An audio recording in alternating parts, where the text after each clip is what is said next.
listeners who are blind, have low vision, or have another print disability which makes reading, holding a book, or turning a page difficult or impossible. The content is copyrighted by the respective publishers. For more information, please visit us on the web at nfradioreading.org. Hello, this is Corrine, and for the next hour, I'll be reading from the December 16th, 2025 issue of the Wall Street Journal on the Niagara Frontier Radio Reading Service. Thank you for joining us today. The highlights under business and finance are: Ford said it expects to take about a $19.5 billion in charges, mainly tied to its electric vehicle business, a massive hit as the automaker retrenches in the face of sinking EV demand. Major U.S. stock indexes fell, with the S&P 500, NASDAQ, and Dow Industrials retreating 0.2%, 0.6%, and 0.1% respectively. Holiday advertisers got an early start this year, spending more on television spots and digital pitches as they chase inflation-weary shoppers' dollars. J.P. Morgan Chase stepped further into crypto with its asset management arm, rolling out a tokenized money fund using Ethereum as a record keeper. Several states joined the FTC in suing Uber over deceptive billing and cancellation practices regarding its subscription service. Ben & Jerry's plans to set a term limit for directors in a move that would push 3 members off its independent board. Shares of Juventus Football Club jumped after Tether offered to buy the soccer team from Italy's Agnelli family, which rejected the bid. The family of late Zappos CEO Tony Hsieh, whose father is administering his $500 million estate, filed an objection to a purported will that surfaced earlier this year, calling it a scam. China's economic momentum slowed broadly in November, with a marked weakening in consumer spending, adding pressure on Beijing. Now for the key articles under the worldwide section.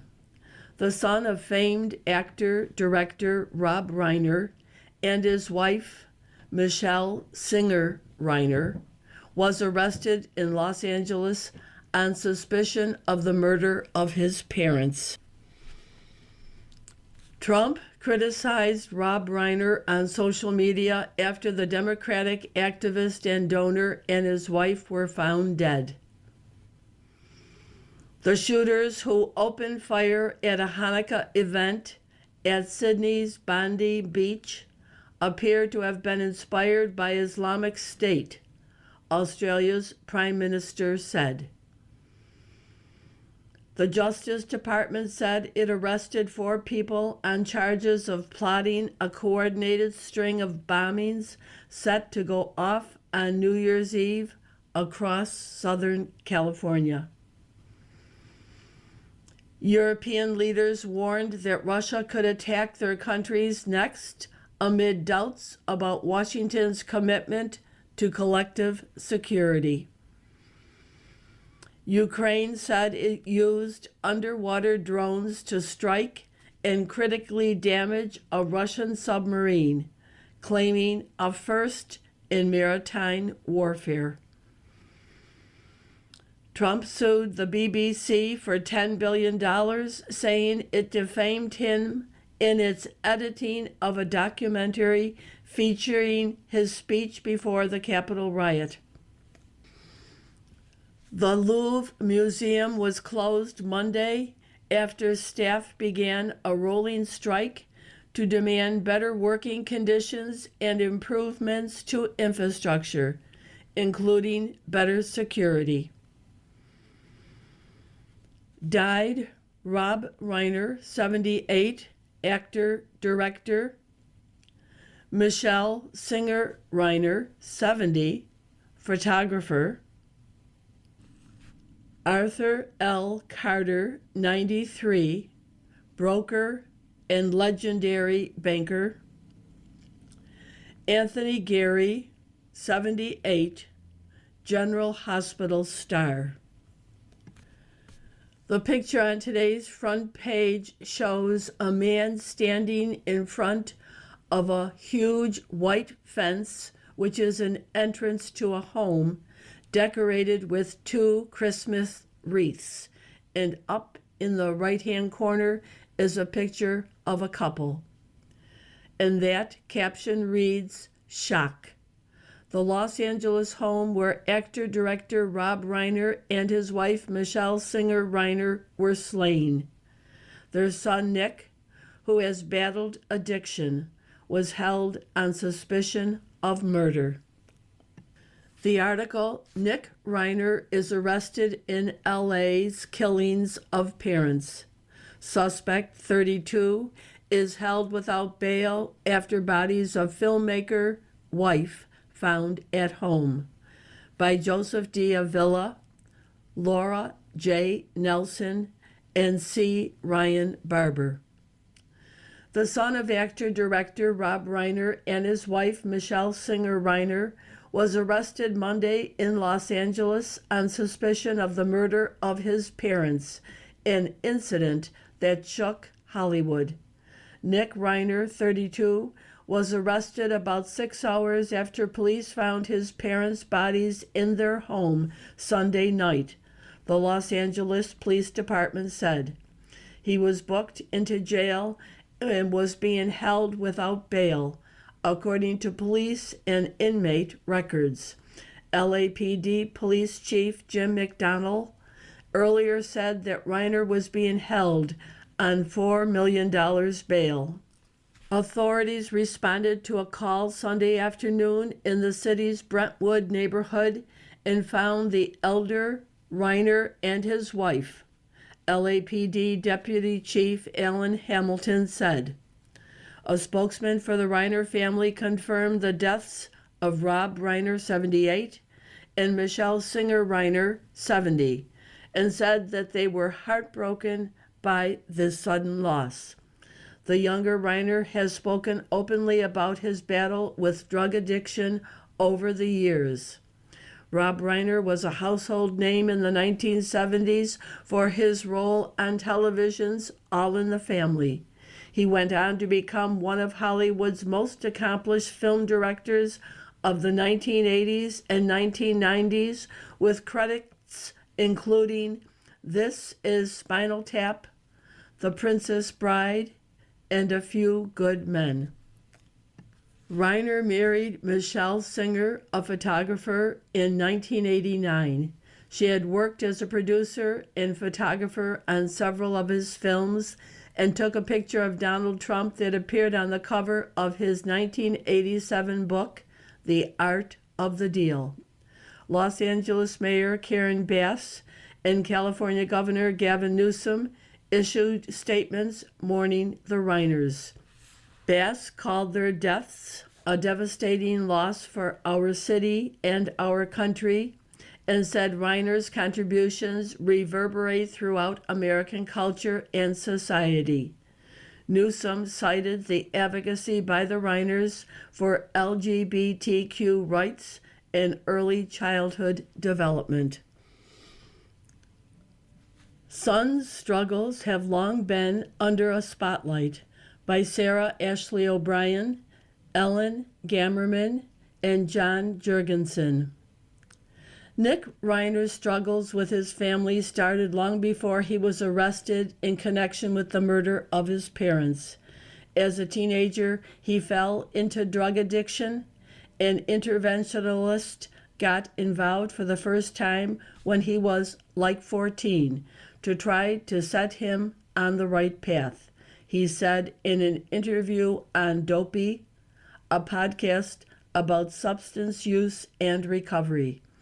Over the years, he spoke on the podcast about being in and out of rehabs at his parents' urging, his parents seeing him do cocaine and heroin, and the occasion when his father, the famed director Rob Reiner, tried to console his son after he woke his parents up during an acid trip. I've got a spit-polished older brother who looks like me but just does everything right. And I have a sister who just went off to college, Nick said on the podcast in 2016, the same year he and his father were jointly promoting their film, Being Charlie. He said he didn't go to high school or college. Instead, he went to a wilderness program in Utah, rehab facilities, and even lived on the street. Raised in Los Angeles by filmmaking royalty, Nick has faced a long private struggle cast under the spotlight of celebrity. He and his director father even made a scripted movie together based on his experience with drug addiction titled Being Charlie. At the time, collaborators saw a supportive relationship between father and son. They didn't anticipate the turn the Reiner story would take. Nick Reiner was arrested on suspicion of murder in the deaths of his parents, the Los Angeles Police Department said Monday. We were just sitting ducks, how chaos unfolded in Sydney. People hid, shielded children as gunmen attacked Hanukkah festivities at beach. By Mike Cherney, Rian Hoyle, and Stuart Candy. Sydney. Arsen Ostrovsky's wife and 2 young daughters were getting ready for the lighting of the Hanukkah candles at Sydney's scenic Bondi Beach on Sunday evening, when Ostrovsky wandered off to get some food from a nearby stall. Then, at around 6:40 p.m., shots rang out. Ostrovsky immediately turned back to rush to his family, but there was such chaos, he said, with bodies falling everywhere in a hail of bullets, he got hit and went down too. Wounded, Ostrovsky desperately tried calling his wife to check on her and their 2 daughters, ages 4 and 8, but was unable to get through. For the next 15 minutes, he was unsure of their fates. The carnage that unfolded at one of Sydney's most iconic locations was unlike anything the country had seen in decades. A local man, identified by authorities as Ahmed El Ahmed, helped end it when he rushed one of the 2 assailants and wrestled the man's weapon away. Police shot and killed 1 shooter. The other suspect was wounded and taken to a hospital under police guard. Officials haven't named the suspects. The attack that left 15 dead stunned a country that has strict firearms regulations and had low gun crime in recent decades. For Australian Jews, it was confirmation of what many believe has been a rising tide of anti-Semitism since the most recent Israel-Hamas war began, including a 2024 firebombing of a Melbourne synagogue. Prime Minister Anthony Albanese said it was clear the gunmen were targeting the Jewish event as an act of anti-Semitism, and they were inspired by Islamic State. Police said that they found 2 Islamic State flags and improvised explosive devices in a car registered to the younger of the 2 suspects. Among those killed were a Holocaust survivor who attended with his children, and several prominent members of the local Jewish community, according to the Jewish organization Shabbat. About 27 victims remained in hospitals on Monday, authorities said. The bloodshed has renewed calls for Australia's government to do more to fight anti-Semitism and spurred a new push for lawmakers to further tighten gun rules. You are listening to a reading of articles and features from the Wall Street Journal on the Niagara Frontier Radio Reading Service. Ford takes costly hit on EVs, will shift lineup. Carmaker expects $19.5 billion charge, pivots to traditional and hybrid vehicles, by Sharon Turlip. Ford Motors said Monday it expects to take about a $19.5 billion in charges, mainly tied to its electric vehicle business, a massive hit as the automaker retrenches in the face of sinking EV demand. The sum is among the largest impairments taken by a company and marks the U.S. auto industry's biggest reckoning to date that it can't realize its electric vehicle ambitions soon. Ford, which has lost $13 billion on its EV business since 2023, said it would bolster its lineup of gasoline-powered vehicles while shifting to hybrid and so-called extended-range electric vehicles that include onboard gasoline engines. The goal is to pull back from loss-making assets and redeploy capital designated for EVs to models with higher profitability. Why everyone got Trump's tariffs wrong. Predictions of the duties' impact on the economy were buoyant or dire. Here's the reality.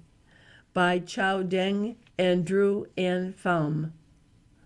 When President Trump declared the highest U.S. duties in nearly a century in April, he promised the tariffs would revitalize American manufacturing, bring back middle-class jobs, and buoy the economy. Economic experts weren't sold. They forecast peril for the nation's GDP, and expectations of a recession shot up. Both missed the mark. In the days following Liberation Day, the contrast between Trump's optimism and more dire predictions from trade experts and economists was stark.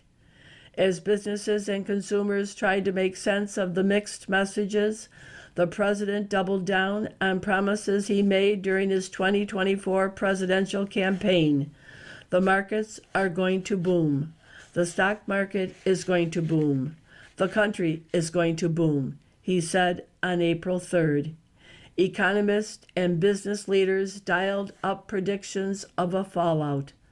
BlackRock's Larry Fink said, "Most CEOs I talked to would say we are probably in a recession right now." JP Morgan Chase said a global recession was even likely. An economic collapse hasn't materialized. Neither has an economic revival. A lot of federal data is delayed, but the numbers so far show the U.S. economy has held up. The odds of a recession in the coming year have fallen below 25%. While Trump's promise on tariff revenues happened to a degree, most of his others have fallen flat. The U.S. has seen little evidence of large-scale reshoring. Cheaper labor abroad continues to give foreign manufacturers an edge, while uncertainty at home over the tariffs has kept many companies from making major investments or bringing manufacturing home. Manhunt for Brown shooter presses on. Footage is released of possible gunmen who killed 2 students and injured 9 others. By Jared Matovich Elisa Lutpat, and Neil Mehta. Providence, Rhode Island. The manhunt for the gunman in Saturday's deadly shooting at Brown University has stretched into a third day, with police sharing new footage of a potential suspect. Authorities think a lone shooter was responsible for the attack that killed 2 students and injured 9 others. Providence Police Department Chief Oscar Perez said the suspect carried out the shooting with a 9mm firearm and had been in the area a few hours before the shooting. Police released additional footage Monday afternoon of a man they are asking the public to help identify. Video showed him walking along sidewalks and crossing a street, while a picture showed him wearing a dark hat and a face mask. Authorities urged the public to call police or the Federal Bureau of Investigation if they recognize the man. There's no one that wants to put this individual in handcuffs more than us, Perez said at a Monday afternoon news briefing. The FBI is offering a reward of up to $50,000 for information leading to the arrest and conviction of the suspect, who they believed is armed and dangerous. The authorities have said a dearth of surveillance footage has hampered the investigation. There just weren't a lot of cameras in that Brown building, Noronha said at a Sunday evening press conference. More than a dozen agents from the FBI were working the crime scene Monday afternoon as part of what the Bureau described as a very active investigation. The Wall Street Journal observed agents placing at least one item from outside the building into a brown bag. The victims killed in the attack were Brown students Ella Cook and Mohammed Aziz Ermazokov, according to officials.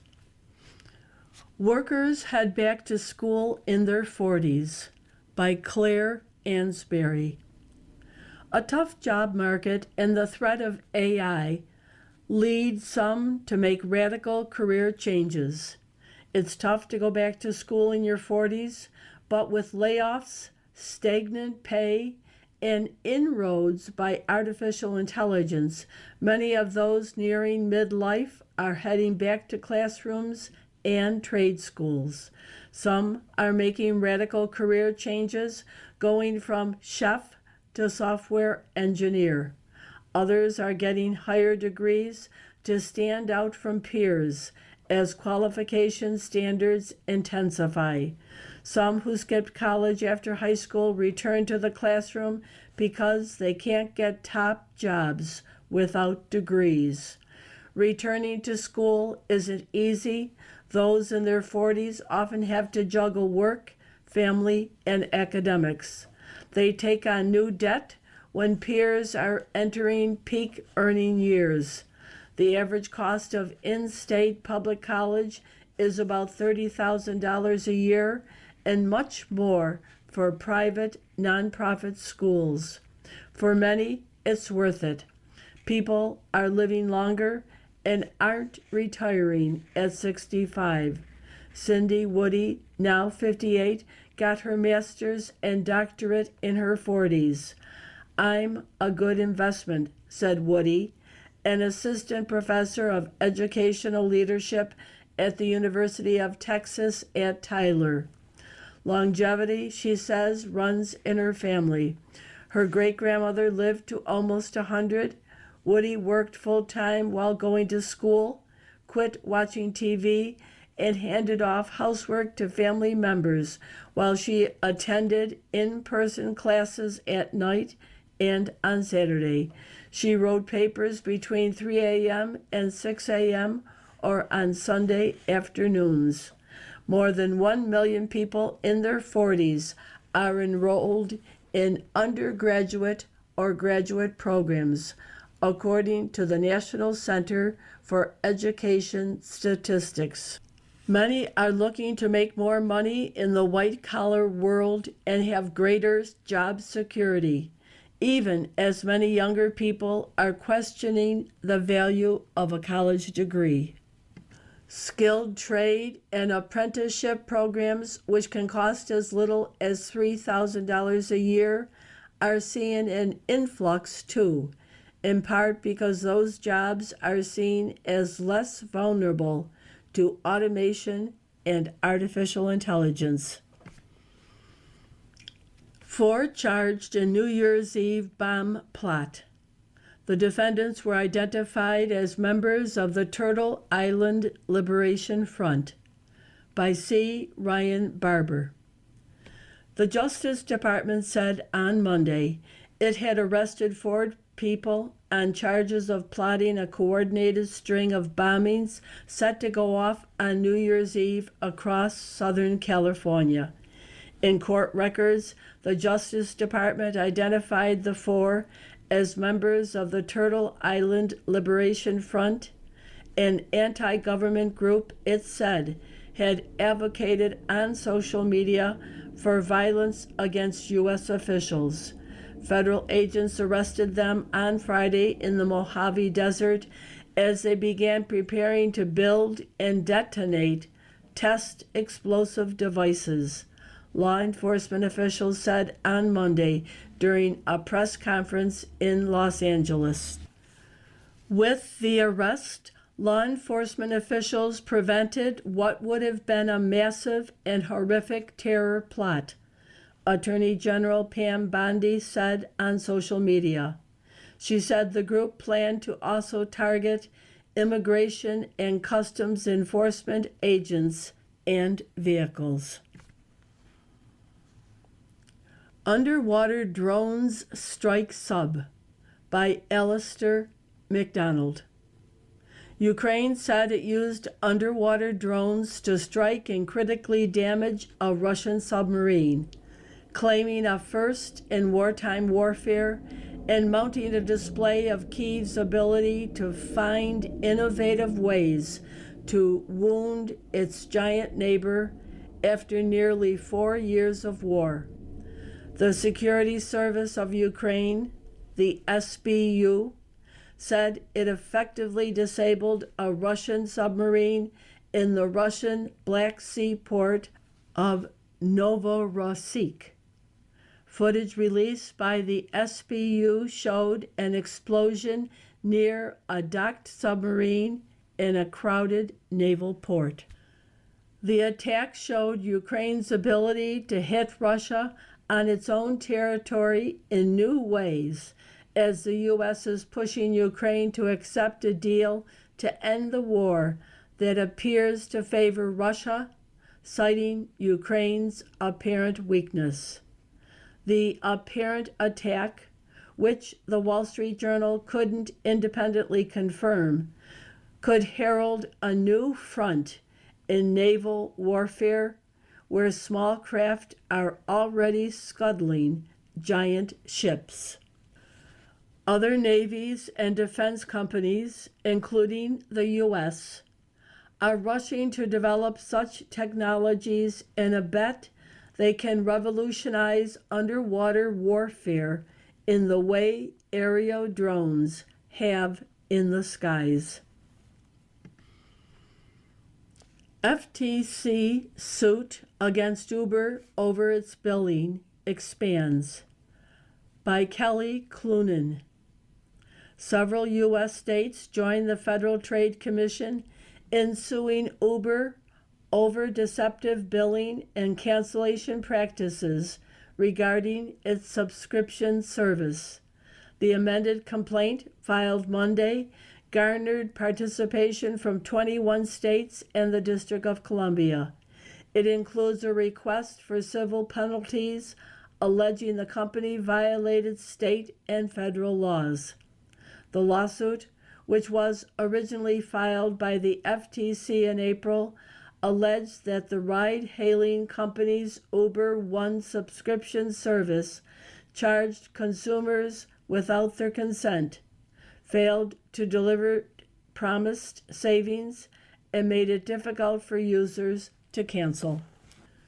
According to the complaint, some customers who signed up for a free trial were automatically charged for the subscription before their trial ended, while others were charged for the service despite never knowingly signing up for it.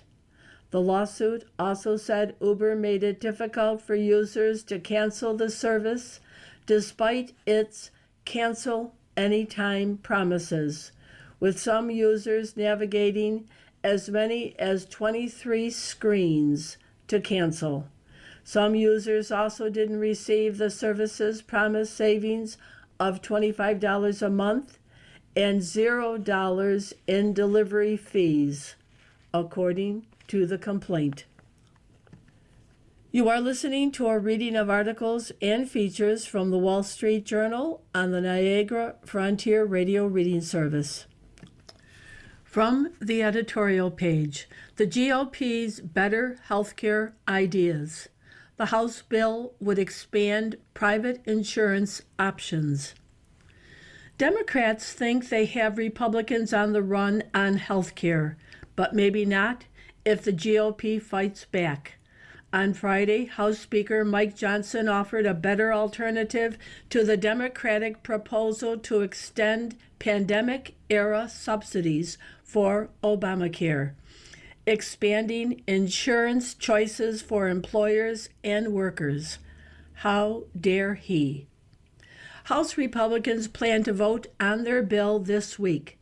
The left's chief criticism is that it doesn't extend the sweetened Obamacare subsidies, which expire on December 31st.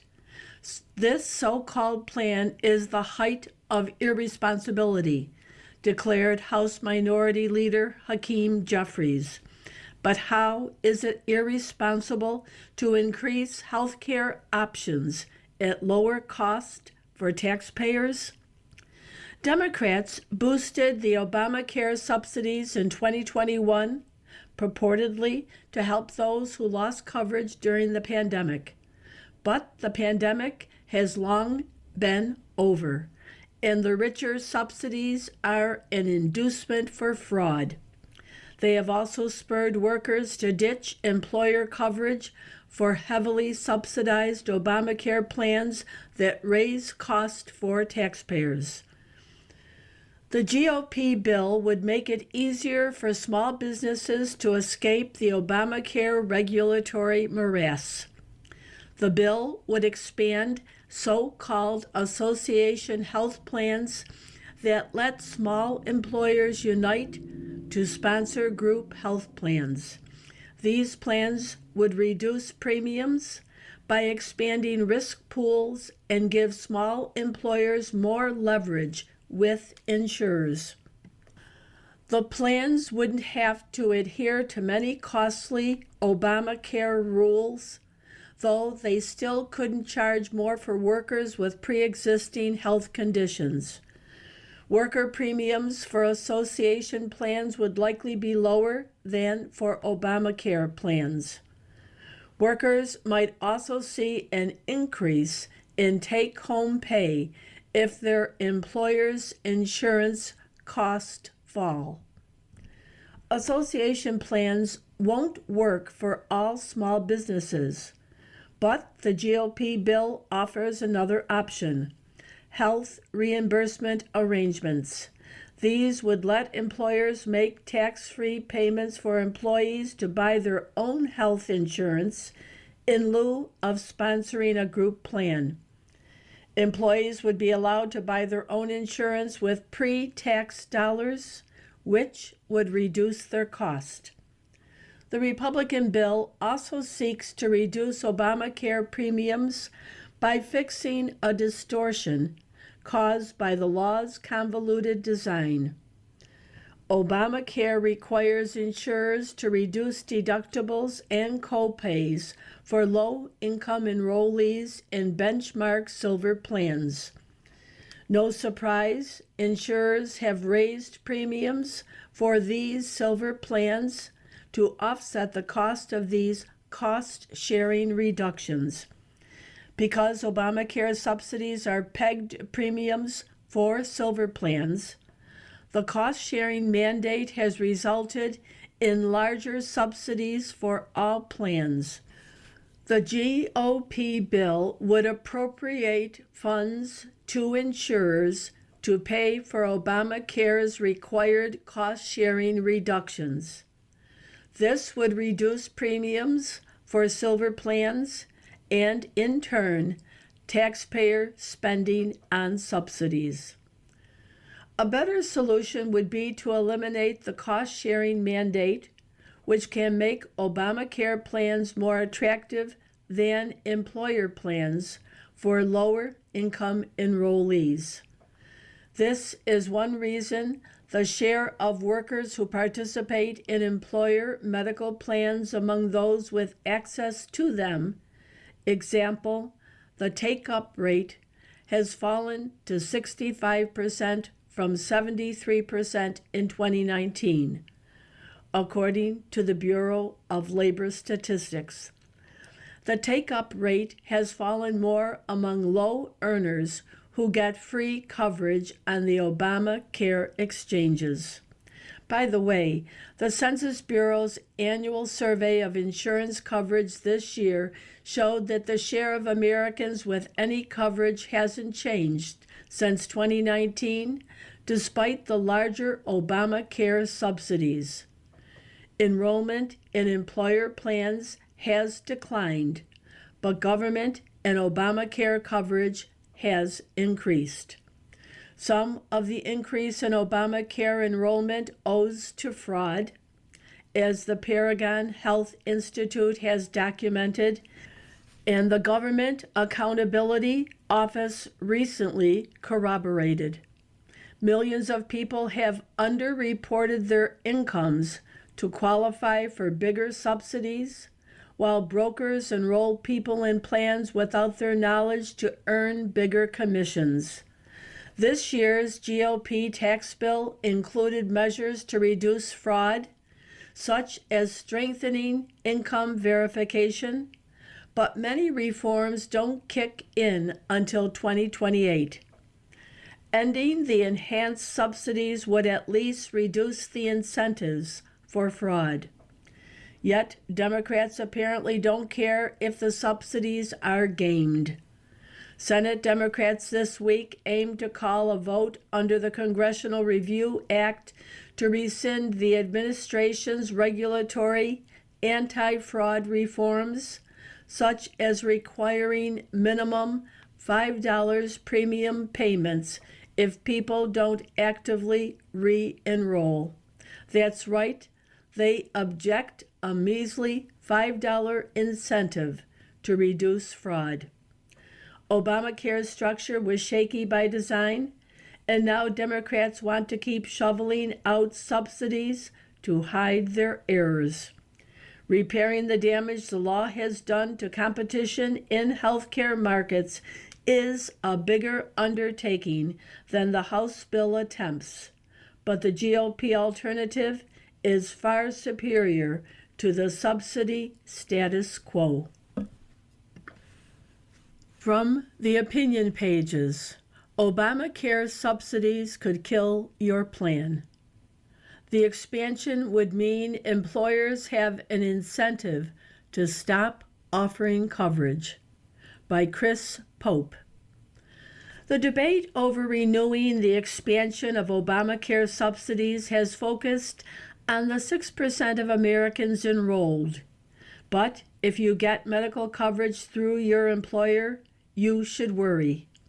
If Congress extends the subsidies, you could end up losing your plan. The Affordable Care Act of 2010 set the subsidies at the highest level that would avoid creating an incentive for employers to eliminate medical benefits. Employers purchase 89% of all privately funded health insurance in the U.S. The ACA aimed to help low-income working households that lacked an offer of job-based benefits. But the ACA's reforms made policies unappealing to customers paying full price. Healthy Americans stopped buying plans, premiums more than doubled, and insurers hiked deductibles and stopped covering the best hospitals. In 2021, Congress bailed out the market by greatly expanding federal aid. From 2014 to 2024, the proportion of enrollees receiving subsidized coverage leapt from roughly 47% to 86%. Federal funding surged from $13 billion to $110 billion. An upcoming Manhattan Institute report finds that whereas the ACA's original subsidies were on average worth $293, 5% less to households than the value of the tax exemption for employer-sponsored insurance, the expanded subsidies would be worth $3,960, 65% more. That creates a huge incentive for employers to stop offering health benefits. A Treasury analysis published last December suggested a similar conclusion. If all employees currently receiving employer-sponsored benefits switched, these higher subsidies would cost federal taxpayers an additional $250 billion a year. Although some companies might still offer health benefits to avoid a $2,970 an employee penalty, this would deter the elimination of benefits for only 1/5 of non-elderly Americans, as it doesn't apply to the coverage of spouses, children, or employees of small businesses or the government. Employers have already begun to cut offers of health insurance. From 2019 to 2025, the share of companies with 50 or more workers offering benefits declined from 94% to 91%, and the proportion of those with 10 to 49 workers fell from 67% to 54%. The Congressional Budget Office has suggested that employers may hesitate to eliminate health insurance so long as the expansion of ACA subsidies is temporary. But a bipartisan agreement to extend it further would signal it is likely to become permanent. There is much to be said for allowing individuals to buy medical insurance with a tax exemption equivalent to that for employers, which is worth around 1/3 of the cost. But the expanded ACA subsidies, which accounted for 77% of individual market revenue in 2024, shift the bulk of the cost to the taxpayer. The expanded subsidies greatly exceed what's needed to stabilize the individual market. If you like the health insurance plan you receive from your employer, you may not be able to keep it. From the editorial page, after the Jimmy Lai verdict, now that the show trial is over, diplomacy to free him can get serious. After 5 long years, Hong Kong's High Court finally found Jimmy Lai guilty on Monday. That was no surprise. No court in that Beijing-controlled city was ever going to risk the Communist Party's wrath by finding him innocent. The sentencing will come later.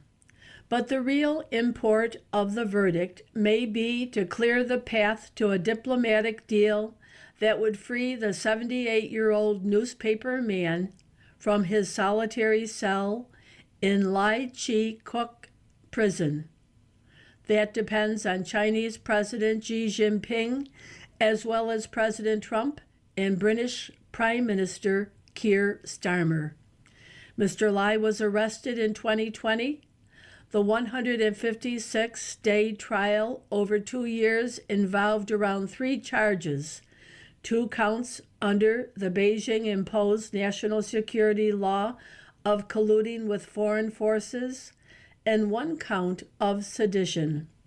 The government never marshaled any serious evidence, despite the long trial, that Mr. Lai was anything other than a newspaper owner passionate about the freedom that made Hong Kong prosperous, especially the British rule of law. The more than 850-page verdict statement is essentially an account of Mr. Lai's longtime support for democracy in Hong Kong.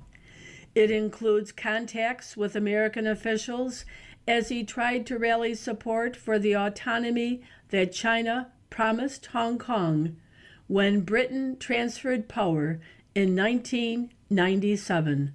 His allegedly nefarious acts include writing an op-ed for this newspaper and knowing our editorial writers.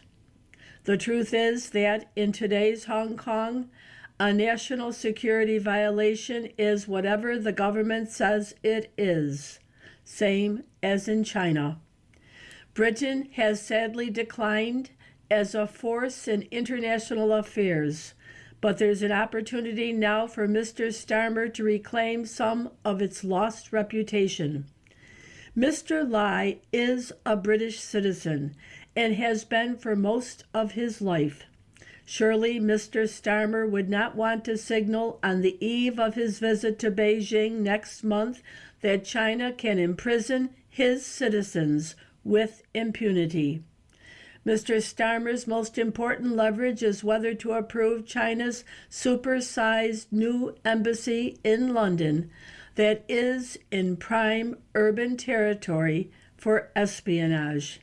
He could make clear to Mr. Xi that China-British relations can never be normal as long as Mr. Lai remains behind bars.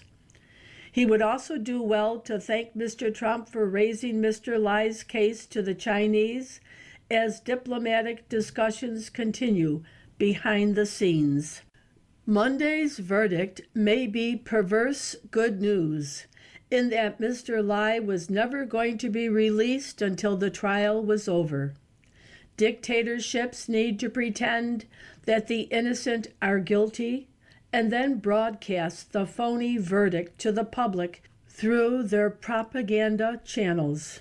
Maybe now the attempts to free Mr. Lai, who is in ill health, will get serious. We hope Messrs. Trump and Starmer make the point to Mr. Xi that freeing Jimmy Lai in advance of their visits to Beijing, and thus eliminating embarrassing press questions about the prisoner, would be a favor to Beijing as much as a gift to Mr. Lai. You are listening to a reading of articles and features from the Wall Street Journal on the Niagara Frontier Radio Reading Service. From the opinion pages, Iran and its terrorist proxies plot a comeback.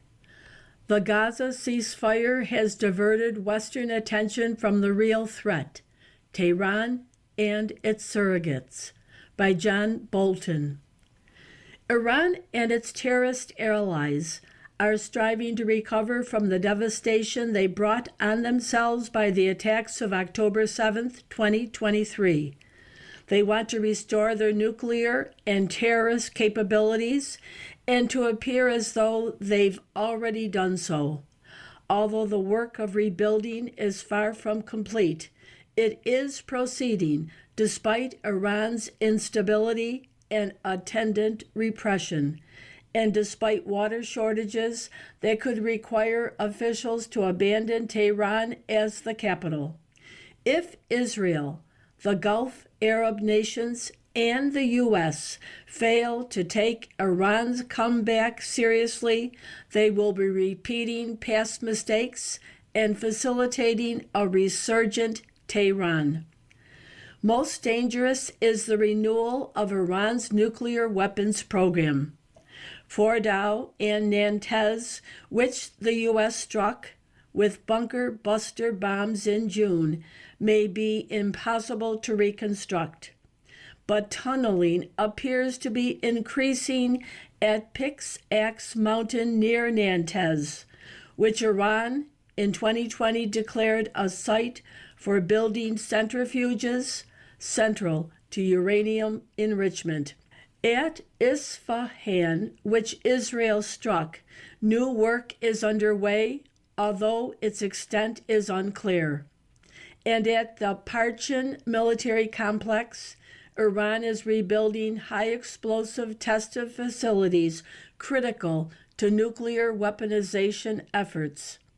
Tehran's nuclear projects with Russia, including new reactors planned at Beshet, are expanding substantially.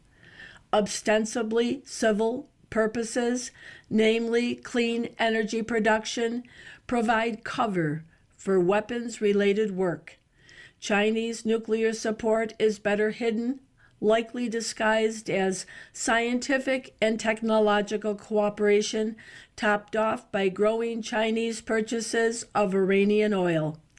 Tehran is also again aggressively resisting the International Atomic Energy Agency's monitoring of its nuclear sites. Iran is building back ballistic missile production, which will enable it to threaten Israel again. It has acquired Russian missile technology and received Chinese shipments of critical chemicals necessary for missile fuel production. Tehran is also rebuilding its terrorist proxy front. It is rearming and refinancing Hamas. The terror group hasn't shown the slightest inclination to disarm and demilitarize, as evidenced by repeated ceasefire violations and violence against fellow Gazans. One Gaza leader calls the feckless ceasefire a kiss of life for Hamas. Absent forceful action by Israel, it's likely that Hamas's rearmament is inevitable. The Gaza ceasefire diverts Western attention from the real threat, Tehran and its surrogates, and benefits these bad actors. Efforts to bring lasting peace to Gaza without restraining Iran are futile. Hezbollah seems to be rearming and regaining strength even faster than Hamas. Iran has transferred more than $1 billion to Hezbollah this year, laundering funds through channels that are hard to trace or block. Concerned about Hezbollah's renewal, Israel continues to target its key leaders. Tehran is also trying to strengthen Iraqi Shiite militias, known collectively as Popular Mobilization Forces, or PMF, inside Iraqi state structures. Its goal is to create an Iraqi Hezbollah akin to Lebanon's. The fall of Syria's Assad regime thwarted the Ayatollah's efforts to create a Shiite crescent in the region, so Tehran now seeks to make the PMF capable of striking Israel and nearby Arab states.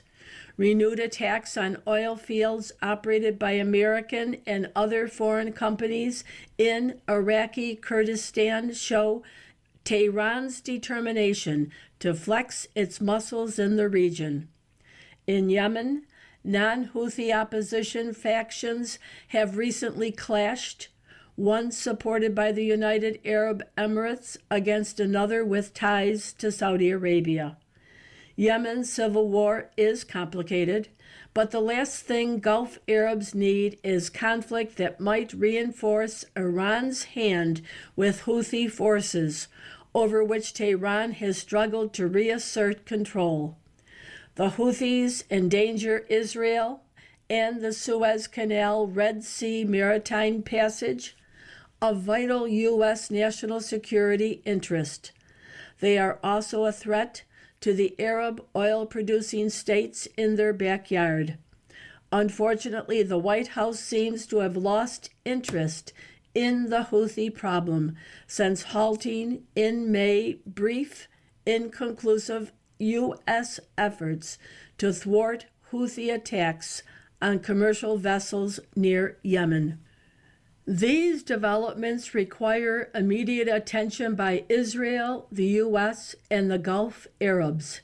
Israel has its hands full with domestic problems, economic burdens from 2 years of war, the pressing need for more military manpower complicated by Haredi resistance to military service, and the intensity of the opposition to Prime Minister Benjamin Netanyahu even after the return of Israeli hostages.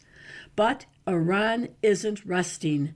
The Mossad intelligence agency recently foiled an Iranian plot to attack Israeli officials in Africa, evidence that Iran is busy behind the scenes.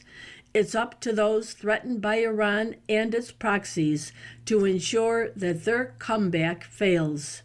The axis of resistance isn't yet a well-oiled machine again, but it could be soon if the U.S. is inattentive. Washington's frequent distractions must not prevent it from developing an effective long-term strategy. Now is the time not to negotiate with the Ayatollahs, but to resume serious enforcement of economic sanctions while adding new ones. When Supreme Leader Ali Khamenei dies, the leadership vacuum will provide Iran's resistance a critical opportunity for regime change, and the opposition deserves U.S. assistance. Ignoring Iran until it fully regains its strength will only make matters worse. Mr. Bolton served as White House National Security Advisor 2018 to 19, Ambassador to the United Nations 2005 to 6, and Assistant Secretary of State for International Organization Affairs 1989 to 93. He is author of The Room Where It Happened, a White House memoir. The Pepper and Salt cartoon shows a man seated in his lounge chair, looking at the end table where a cylinder-type speaker is located. And the speaker transmits, "Dave, I know you were planning to disconnect me. I'm afraid that's something I cannot allow to happen." You have been listening to a reading of articles and features from the December 16th, 2025 issue of the Wall Street Journal. We read from the Wall Street Journal every Monday through Thursday at 11 p.m. Your reader has been Corrine. Thank you for listening, and have a great day or evening. You're listening to the Niagara Frontier Radio Reading Service. Volunteer radio readers broadcast daily readings, 24 hours a day, of newspapers, magazines, books, and other printed matter to area people who are blind or have a print disability, who are provided reading radios. The Niagara Frontier Radio Reading Service has broadcast almost 40 years of radio readings to those without sight. Our broadcast signal is provided at no charge by WNED. Radio Reading Studios are at 1199 Harlem Road in Cheektowaga. For more information on the Niagara Frontier Radio Reading Service, call 716-821-5555.